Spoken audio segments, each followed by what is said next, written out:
At 7 o'clock, we actually have a good amount of playoff-eligible football teams playing in this late window. But at 7 o'clock, we got arguably the best one of the night. We got number 9, Ole Miss, who's 8-1. Traveling number 2, Georgia, who's 9-0. Georgia favored by 11 points on ESPN. Jackson Dart for the Rebels has gone 160 at 244, thrown for 2,467 yards, 16 touchdowns, 4 interceptions. Quinton Judkins had 169 carries for 793 yards and 12 touchdowns. And Trey Harris had 38 catches for 749 yards and 7 touchdowns. Carson Beck's had gone 213 to 295, thrown for 2,716 yards, 16 touchdowns to 4 interceptions. Dejon Edwards had 111 carries for 633 yards and 8 touchdowns. And Brock Bowers had 41 catches for 567 yards and 4 touchdowns. Yes, I know Brock Bowers is still not healthy, but he's still their leading receiver. Georgia is 32-12 against Ole Miss all time. Last 10 games have gone to Georgia from 1997 to 2012. Technically, I believe Ole Miss won in 2013 to 2015, but that was vacated because of cheating. So, technically speaking, the active streak is going to Georgia. Ole Miss is a really good football team. Georgia's also a very good football team. There's a reason why they're ranked number 2 in the nation. This would be their best win, right? Like last week against Missouri was a big victory. This is a huge victory if you can get it if you're Georgia. Georgia's schedule worked out really nice in that all their tough games were really at home this year.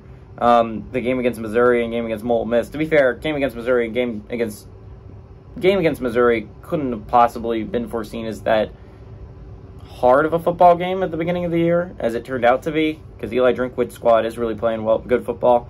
It's a really good Ole Miss team. This is a really explosive offensive Ole Miss team.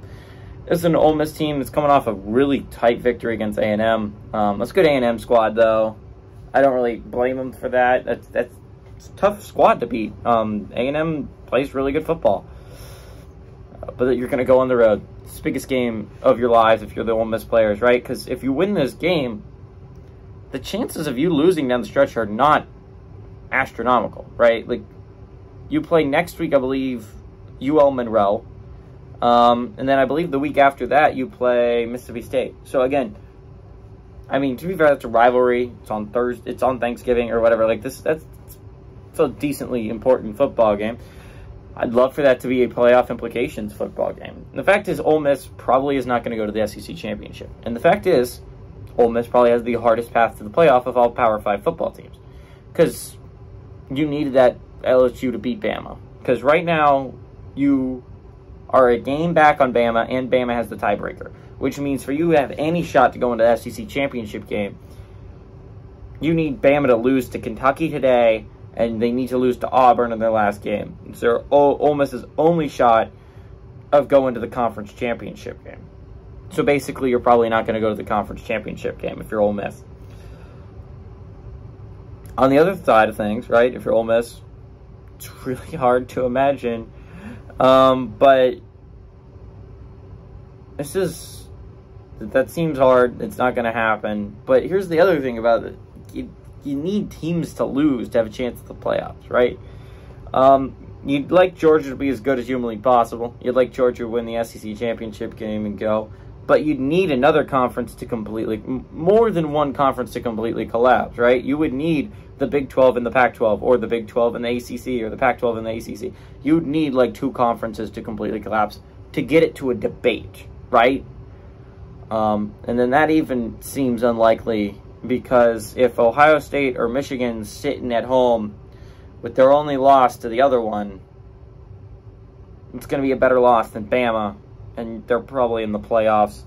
Ole Miss's path to the playoffs hard, but you are still sitting in playoff contention if you're Ole Miss. It is still possible. This is a big game to keep any of that hope alive.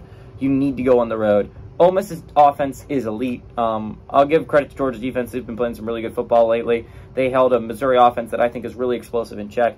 But I think Ole Miss's offense is arguably the second best in the SEC, only behind LSU's potent offense. I think Ole Miss plays some tremendous offensive football, and I think that's how they're going to go on the road. This is my big upset of the week. I think Ole Miss is going to go on the road. They're going to upset number 2 Georgia.